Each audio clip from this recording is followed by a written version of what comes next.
Well, thank you very much. It's a pleasure to be here. I'd like to thank the organizers of Little Steps and also PPMD for bringing me here.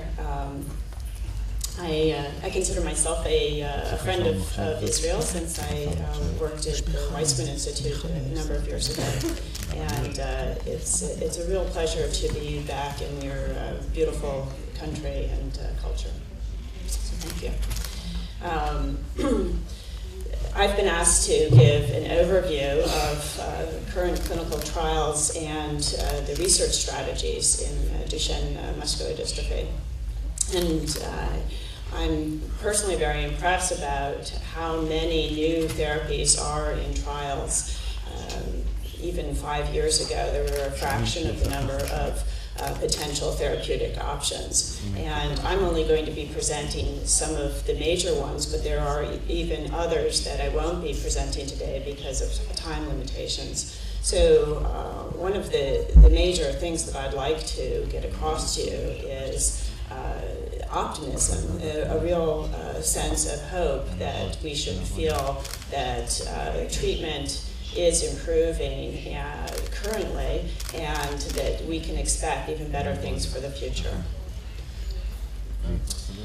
So in many conferences in Duchenne muscular dystrophy, you would get several slides of background, and you're only going to get a couple from me today, so I apologize for going through some of the background quickly so that we can get at the meat of the discussion.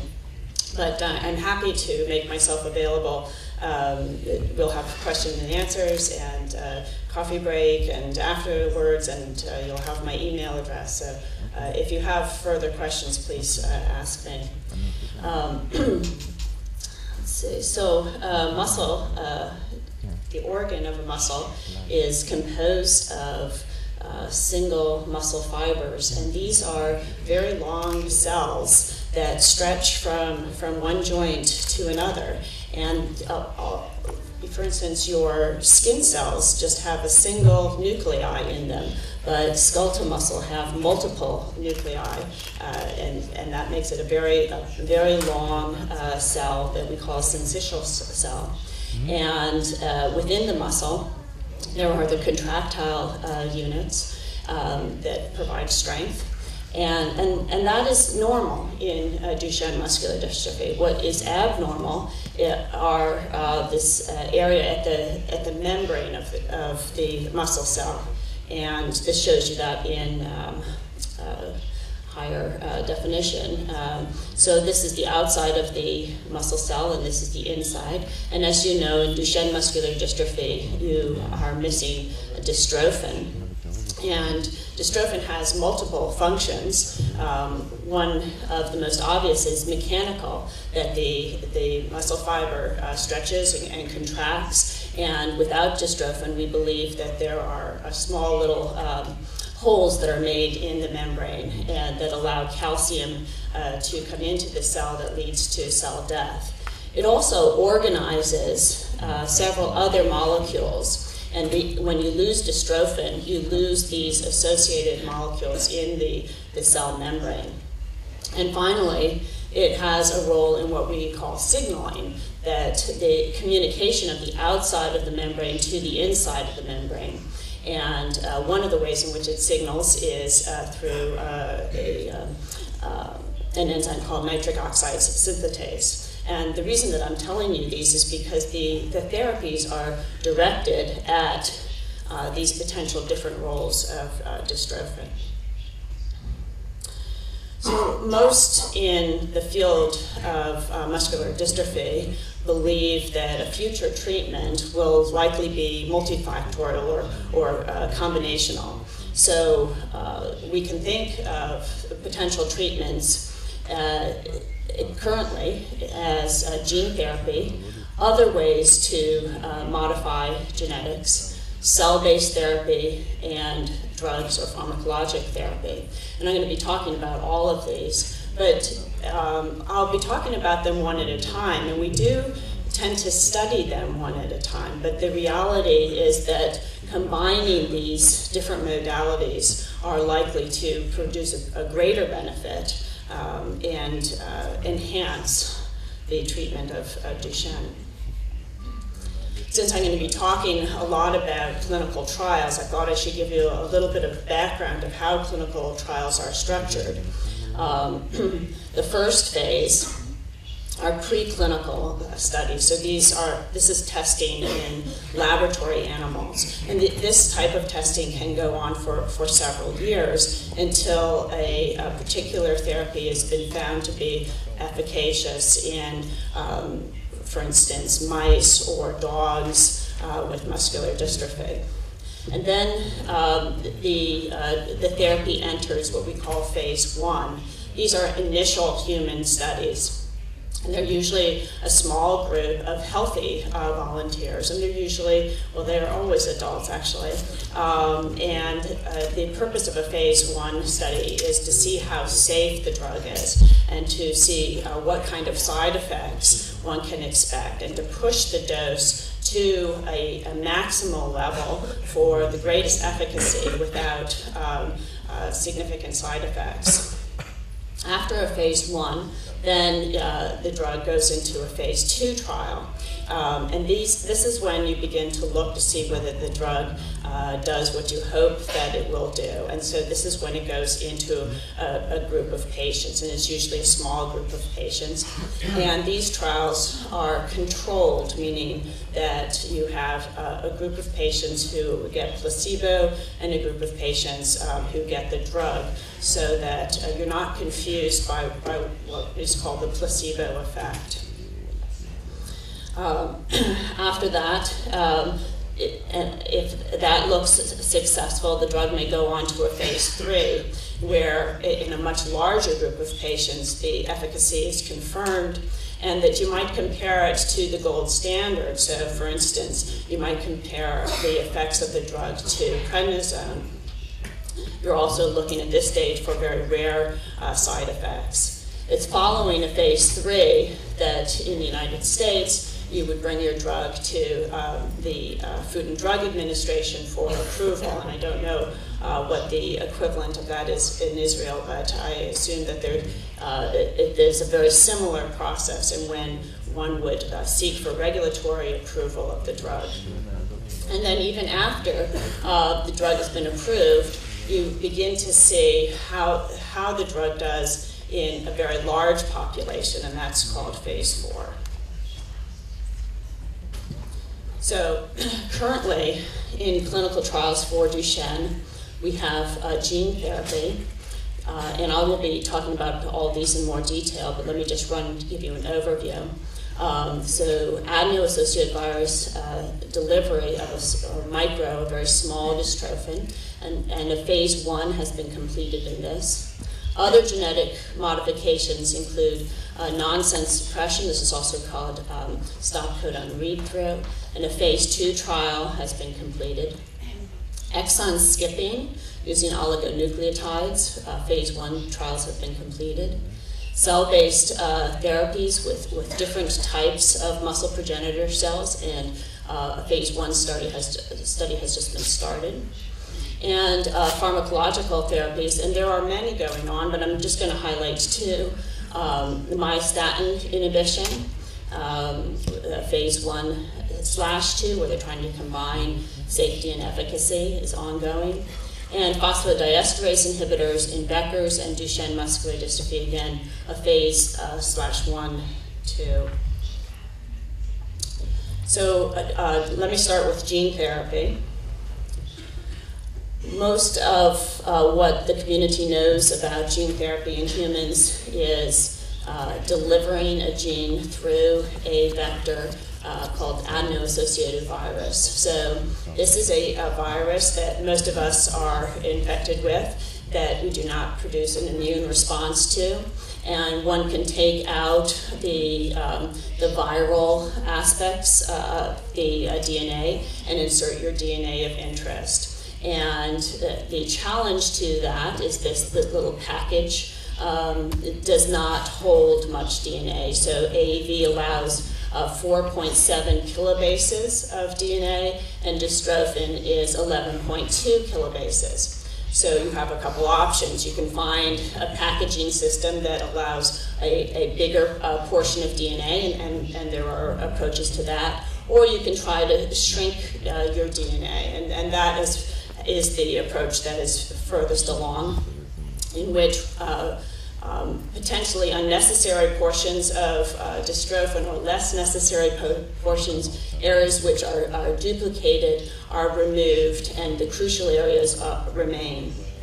And so the first trial of this was at Ohio State University. Jerry Mendel was the PI with the company Asclepios. Biopharmaceuticals, and it had a mini dystrophin that was 40% of dystrophin and injected into the biceps of 6 boys with Duchenne. And they didn't say that dystrophin was expressed for long term. At 90 days, when they removed portions of the biceps, they did not see that the dystrophin protein was still being expressed. And they believe that this is because an immune reaction occurred. So the boys with Duchenne are not making much dystrophin, or none at all. And therefore, when they start to express dystrophin, they have an immune reaction to this foreign substance. That is one possibility, but I think that there's still quite a bit that we need to learn about it. If that is the case, there are ways in which one could solve that problem, such as immunosuppressing the boys who are receiving gene therapy. I'm going to skip that and go to other genetic modifications. So these include nonsense suppression and exon skipping. So nonsense suppression refers to a subset of boys with Duchenne who have a mutation that is a single stop codon. So this is not one of the large deletions or duplications. And normally the message for dystrophin, messenger RNA, codes for the protein dystrophin, and a ribosome makes the polypeptide of dystrophin as it goes along and reads the message from the messenger RNA. When it gets to a premature stop codon, the ribosome dissociates, the messenger RNA degrades, and the peptide, the beginning protein, also degrades. With a couple different drugs. First by Lee Sweeney in the laboratory using aminoglycosides, it was shown that the ribosome can be cajoled into going past the stop codon, putting in just an irrelevant amino acid, but producing a full-length dystrophin protein. This was tried by myself and other colleagues at aminoglycosides in boys with Duchenne and Becker. And again, we did not see dystrophin expressed. We couldn't get aminoglycosides to very high levels because of toxicity. Following that, there was a large emphasis from PPMD and others to fund a company called PTC to screen for drugs that had the benefits of aminoglycosides in terms of reading through, but did not have the toxicity. And PTC 124 was such a drug that came up in these screens. Let me show you a slide from PTC that I think illustrates this even a little bit nicer, in which you have the ribosome here going down the messenger RNA. There's the drug.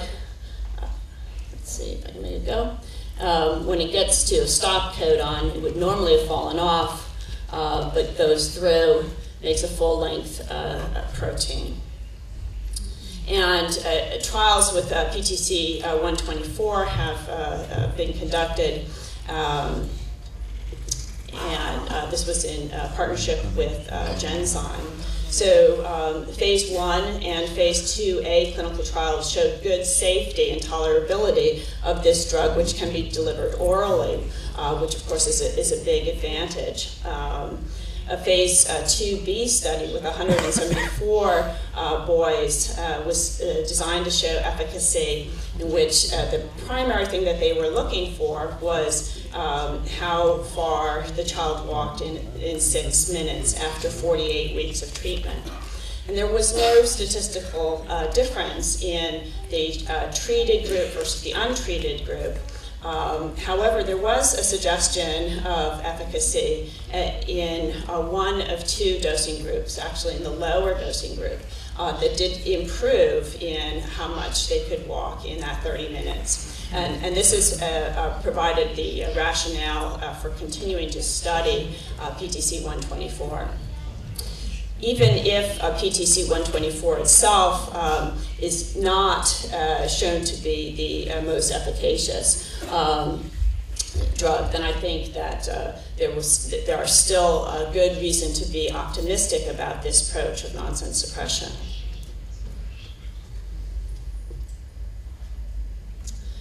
Antisense oligonucleotides are another genetic modification.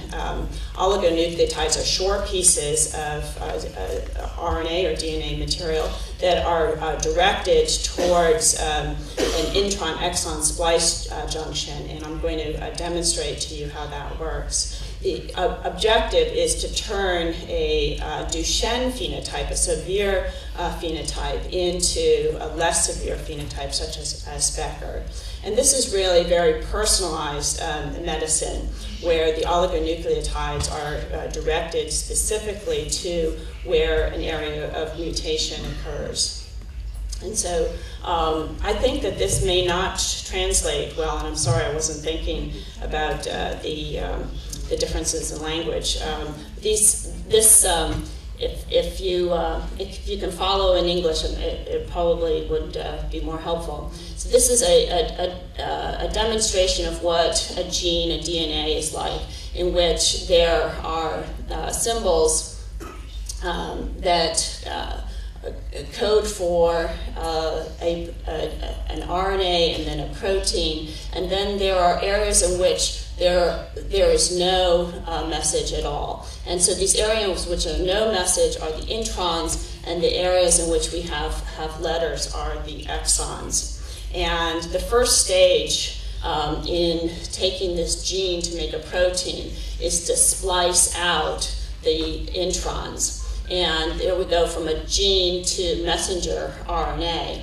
And so in my example here, then, we have spliced together these letters to read the big and bad dog ate our old fat cat. And each 3 letters code for an amino acid in protein. So in this example, then, each 3 letters are coding for dystrophin.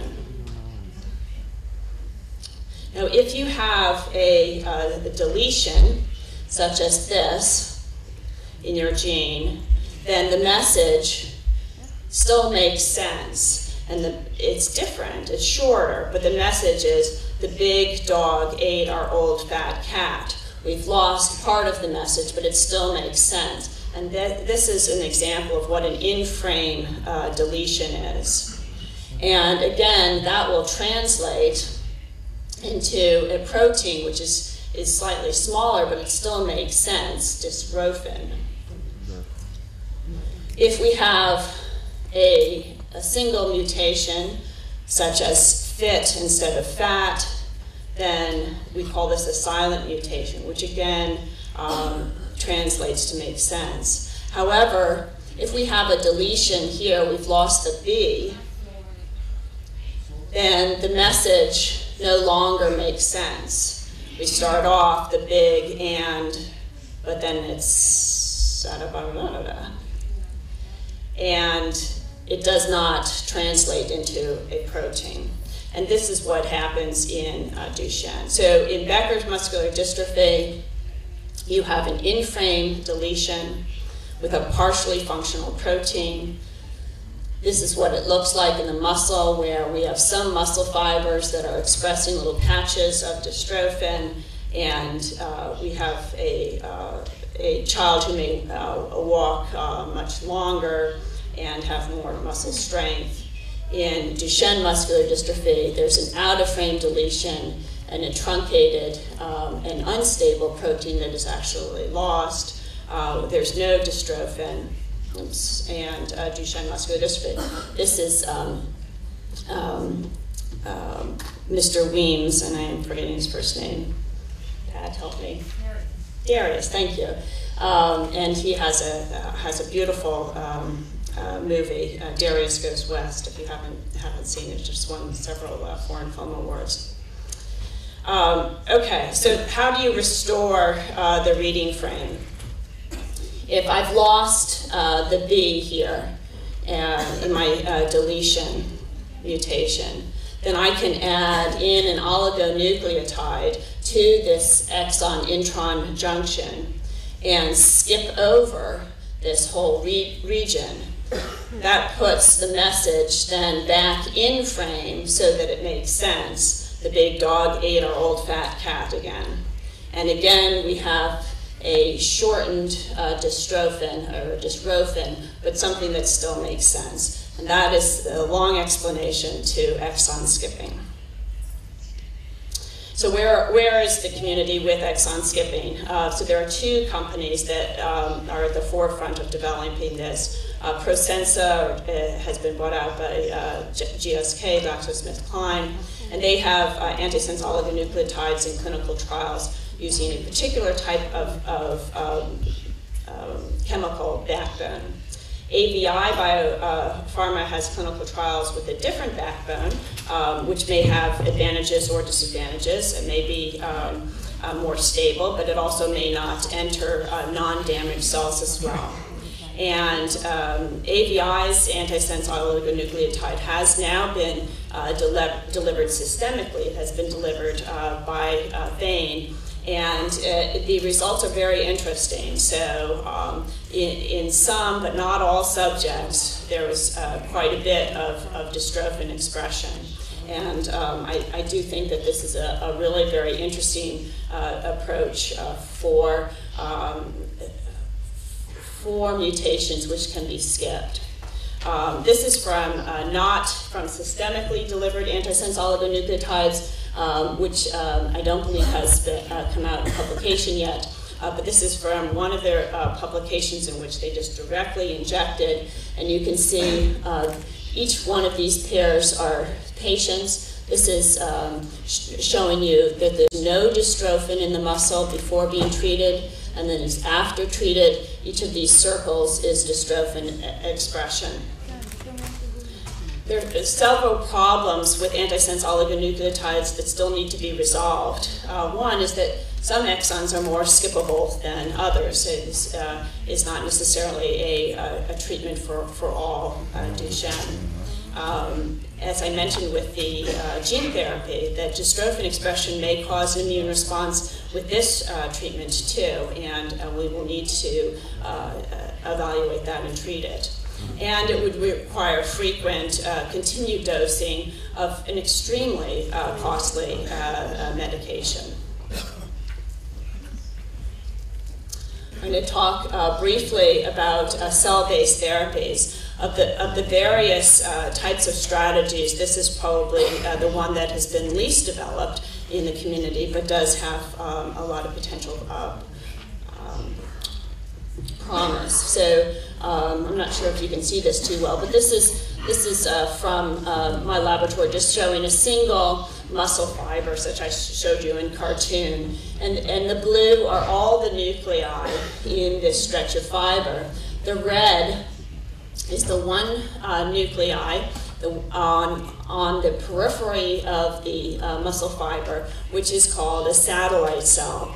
And it's called satellite cell by its peripheral location. Satellite cells are adult stem cells. So they reside right in the muscle themselves, And when the muscle fiber is injured, they are stimulated to proliferate and differentiate and form new muscle cells. So they are a potential source of a donor cells. And that people actually have. It is not difficult really to isolate them, and people have tried isolating them from a parent, for instance, and injecting them back into the sun. Most of these trials were done in the 80s, and I think we have learned a lot about muscle biology since then. But at that time, there was very poor survival and migration of the cells. But there's a current trial going on right now in Canada that is making use of our new understanding. Another approach with a drug, with a type of cell are mesangioblasts. These are cells that are associated with blood vessels and transplanted into dogs, golden retriever model of muscular dystrophy, did show engraftment, did show dystrophin expression and improvement in function.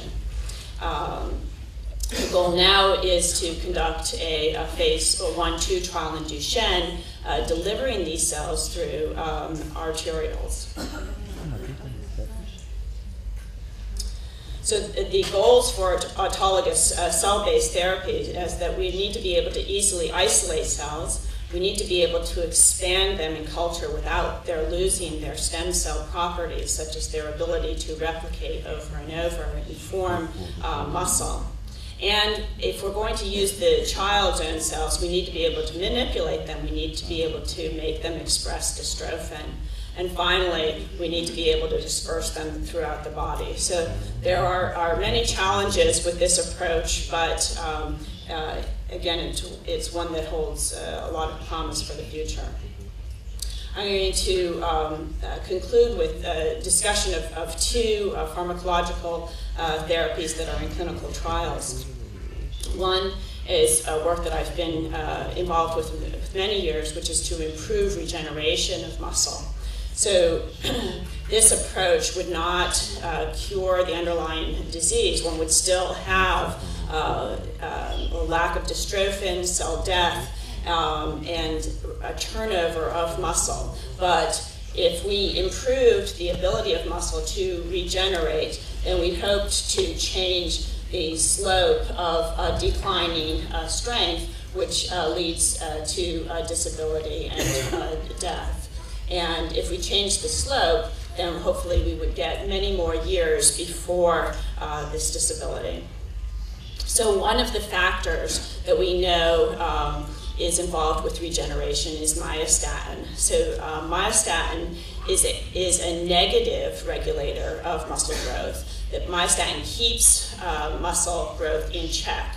So when you remove myostatin, muscle grows, and this has been first noticed in genetic examples. So this mouse is genetically engineered, lacking myostatin, and compared to his litter mate, he has 2 to 3 times the size of muscle.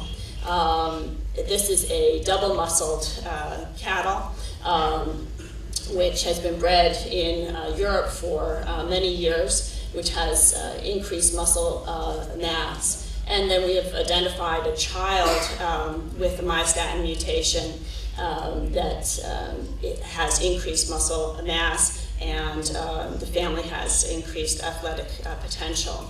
So I have been asked to end, and I am just going to tell you that this approach has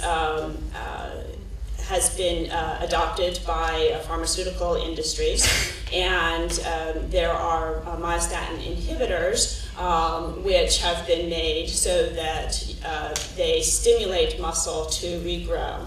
And there are many pharmaceutical companies that have taken on this approach. The one that is currently in clinical trials is by Acceleron and Shire. And it does good things. So this is just an example in mice where this was a very dystrophic mouse. This is the same mouse after treatment. And each one of these numbers here represents a different mouse, showing the amount of scar tissue before and after, both by looking at quantifying the histology and by biochemistry. So, thank you. Sorry that my talk was longer than my allotted time, but I'm happy to speak with you all via email or out in a coffee break. Thank you very much.